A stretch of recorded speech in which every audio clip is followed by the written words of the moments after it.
Pour construire un rectangle de 4 cm de longueur et 3 cm de largeur, je vais dans segment de longueur donnée. Je mets mon premier point.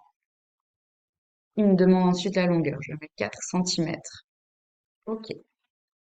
Et mon premier segment est construit. Ensuite, je viens mettre des perpendiculaires. Je dois cliquer d'abord sur une extrémité, puis le segment, et je fais pareil à l'autre extrémité. Je viens ensuite chercher l'option cercle centre rayon. J'appuie d'abord sur le centre et je mets 3 cm de rayon. OK, je fais ça des deux côtés. 3 cm, OK. Je viens ensuite mettre le point d'intersection entre mon cercle et ma droite perpendiculaire. Je fais ça des deux côtés. Je viens ensuite terminer mon rectangle en appuyant sur l'option polygone et en reliant les points A, B, ici F, D, et je dois revenir sur mon point A pour terminer.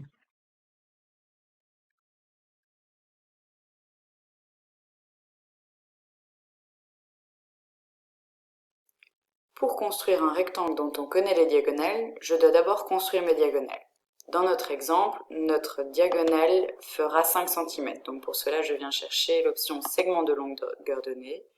Je mets mon premier point, puis 5 cm.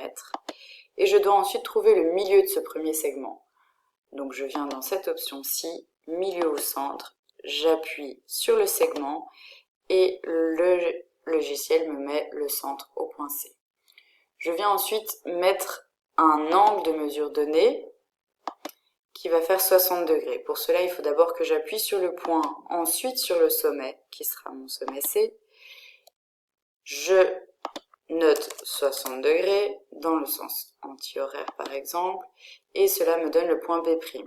Je vais venir relier ce point B' avec une droite au point C. Il faut ensuite que je vienne chercher mon cercle centre-point.